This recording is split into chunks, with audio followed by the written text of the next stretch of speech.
በተመሳሳይባቸው ነው የሚሆነው። ከማን ጋር የተመሳሰልክባቸው? ከተጠርጣሪው ጋር ይሆናል እኮ። እባክህ አታስጨንቀኝ። ለምንድን ነው እዚህ የመጣው? ለምንድን ነው ያሰሩክ? ይሄን አሁን ላንቺ መንገር አይለብኝም፣ ግን ሰው ገላሃል ነው ያሉኝ። ምን? አይ ወንድሜ፣ አንተ እንደሱ አላደረክም። እውነቴን ነው፣ አጥምደውክ ነው። ወይኔ ጉዴ ፈላ። ኤፍራታ የፈራችው ነገር ሆነ። ወይኔ አምላኬ፣ ወይ ሸው ምንድን ነው የምናደርገው? ምን እያልሽ ነው? የምታውቂው ነገር አለ? ኤፍራታ ስትይ ይሄንን ያደረገውን ሰው አውቀዋለሁ። እውነቴን ነው፣ አለቀው መገለዋለሁ። አንቺ ቢያንስ የጀመርሽውን ጨርሽልኝ እንጂ። ሰላም ውድ ቻናል ቤተሰቦቼ፣ አስቱ ነኝ። ዛሬ ደግሞ በሌላ ቪዲዮ ተከስቻለሁ። ተወዳጅ የሐረግ ድራማ ይላችሁ መጥቻለሁ። ዛሬ ምን ተፈጠረ፣ ዛሬ ምን ተካሄደ የሚሆን አብረን እናያለን። እንግዲህ ናታን የዶክተር ተጠርጣሪ አንደኛ ናታን ላይ ያደረጉት፣ ምክንያቱም ያው ከመጨረሻ ጊዜ ከሱ ጋር ነበር የተደዋወለ። የምታስታውሱ ከሆነ ተቀጣጥሮ ነበር ከሱ ጋር። እሱን ለማግኘት ወጥቶ ነበር። የት እንደሚገናኙ ምናምን ቴክስት ተደራርጎ ነበር፣ ተደዋውሎም ነበር። ኤፍራታ እንድታገኘው ነግሮ ነበር። እሱን ለማግኘት ወጥቶ ነበር። ወጥመድ ነው ብሎ ወደ ኋላ ተመልሶ ነበር። ግን አሁን ነው ስልክ ላይ የተገኘ የሱ መጀመሪያ ጥሪና ከሱ ጋር ያወራ ቴክስቶች ታይቷል ማለት ነው። ኤፍራታና ጽ በጣም አበዱ። ወንድሜ እያለች ጽ እየጮች ነበር።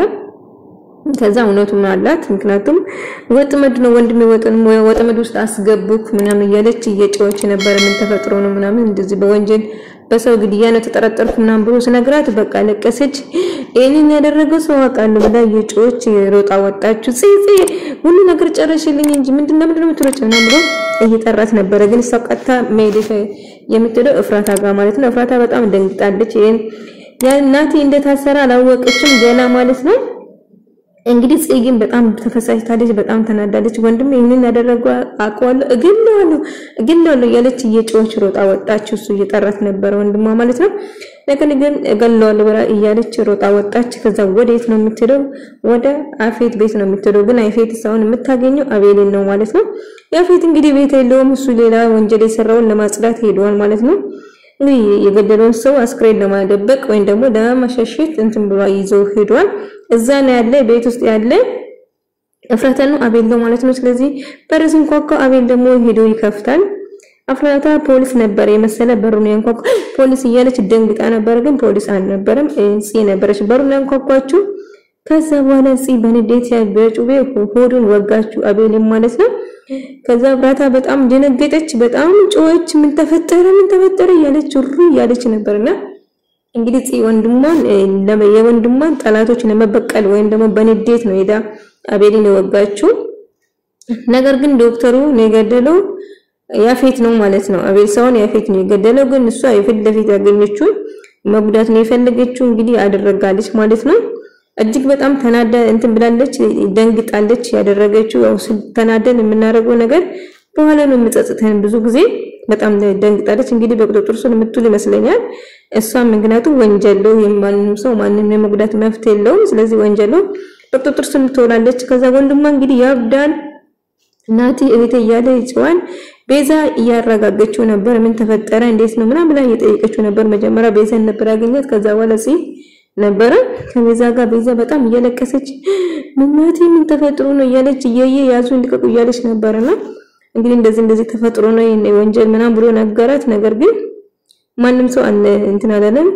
ሎሊት በጣም ደንግጣለች። ምን ተፈጠረ ብላ ያው ቤት ተመልሳለች። ኩቡ ብላለች እሷ። ከዛ እየተደናባበረች ማንጋቴ ባንተጋቱ ደወል እናቴን እንኳን ሄዳ የምታይ አይመስለኝም፣ ግን አልሄደችም።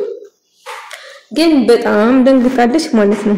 በጣም በቃ ድንግጥ ብላለች። ምን ተፈጠረ እናቴ ምን ሆነ እያለች ድንግጥ ብላለች። እንግዲህ ከጽጌ ጋር እየተጨቃጨቁ ነበር። ስልክ የተደወለላቸው በጣም በድንጋጤ ውስጥ ነው። በልመና ነው ቤቱም የተመለሰችው። ከቤት ወጣ ነበር። በዛ ቪዲዮዎች ሰርቼላችሁ ነበር። ከቤት ወጣ ነበር። ነገር ግን አሁን ወደ ቤት ተመልሳለች። ግን ከቤዛ ጋር ከጽጌ ጋር እየተጨቃጨቁ ነበር። ለቤዛ ስልክ የተደወለለት። ከዛ ቤዛ ደግሞ ቀጥታ እየሮጠች ወደ ፖሊስ ጣቢያ ሄደች ከጽጌ ጋር።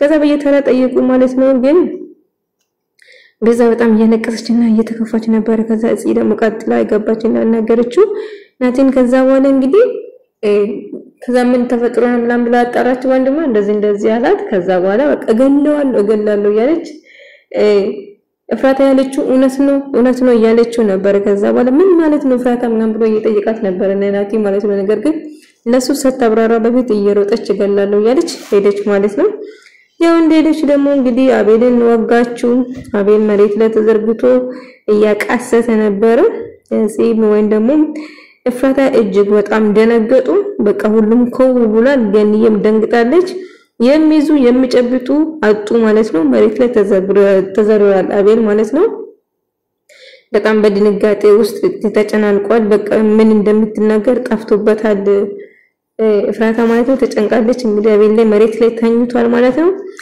ከዛ በድንጋጤ ተውጣለች ምን ያረክሽ ነው ምን አርግሽ ነው ብላ ጽዮን ስትጠይቀው ምንም መልስ እየሰጣች አይደለም በጣም ደንግጣለች እጇ ደምና የያዘችው ቢላ እንዳን ደም በደም ሆናለች ማለት ነው ነገር ግን ምን ተፈጥሮ ነው ያለች እየጠየቀች ነበር ግን ምንም የሰማች አይደለም ሉሊት በጣም እያለቀሰች ነበር ምን ተፈጥሮ ነው ያለች እየጮኸች ነበር እሷ ራሱ ማለት ነው ነገር ግን ሁሉም ሰው በድንጋጤ ታውጣል ገንዬም ያው እፍራታ ጋር ነበረች በጣም ደንግጣለች ልጅ ተረጋጊ ምን ተፈጥሮ ነው ተረጋጊ ያለች በጣም ልጇን እያረጋገችት ነበር እፍራታ ማለት ነው ምክንያቱም ታማ ነበር ከዛ በድንጋጤ ውስጥ ነው ያሉ ሁሉም ደንግጧል ከዛ ምን ይዋል በቃ እንግዲህ ያፌት ቤት ውስጥ የለም ያፌት ቤት ውስጥ ሲመለስ እንግዲህ ናቴል መሬት ላይ ተዘርሮ ሳይ እንግዲህ ምን እንደሚያደርግ ማሰባት ያቅታቸዋል ያው ምንም በርግጥ ለሱ ምንም ፍቅር ባይኖረው ያው ማንንም ሰው ሲጋ ሲጎዳበት አይወዱም እንግዲህ ምን ተፈጥሮ ነው ብሎ ይጫዋል እንግዲህ እሱ ደግሞ ደስተኛ ሆኗል ናቴል በመታሰሩ ደስተኛ ሆኗል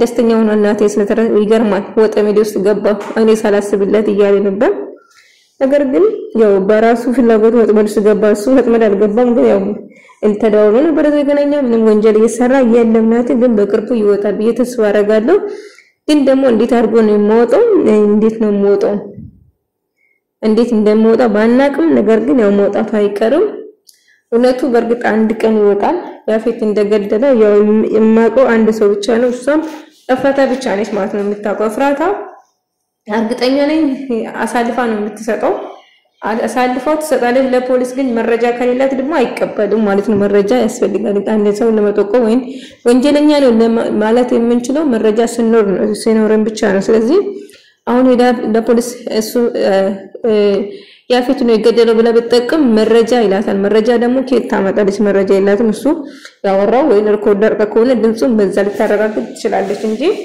ስለዚህ መረጃ የላትም ማለት ነው ከዛ እፍራታ በጣም ተከፍታ በጣም ያለቀሰች ነበር ናትን እጅግ በጣም የምትወደው የምታፈቅረው ብቸኛው ፍቅሯ ነው እንግዲህ የልጇ አባት ነው ልጇ በቤት አለ ልጇ አባት ነው ግን ብቻ ከባድ ነው ለመቀበሉም ለማመኑም አሁን አቤል መጎዳቱ ደግሞ ውስብስብ ያደርጋል ማለት ነው ስለዚህ ትንሽ ይከብዳል አውቆ ወንድ ያፌት ነው ናቲ ነው ያዘዛት ጽኒ ብሎ ያፌት እንግዲህ ወደ ናቲ ነው የሚያዞረው ማለት ነው ስለዚህ በጣም ከባድ ነው መጨረሻ ምን እንደሆነ ባናቅሉ እንግዲህ ወንጀለኛ መጨረሻ መጋለጡ የማይቀር ነው ያፌት ያው በእስር ቤት የሚገባ ይሆናል ቀጣይ ያስባለሁ እፍራታ ግን በጣም ተደናግጣለች በጣም ያለቀሰች ነበር ገኒም እንደዛ ሁሉ በቃ ተደናጋግጧል ማለት ነው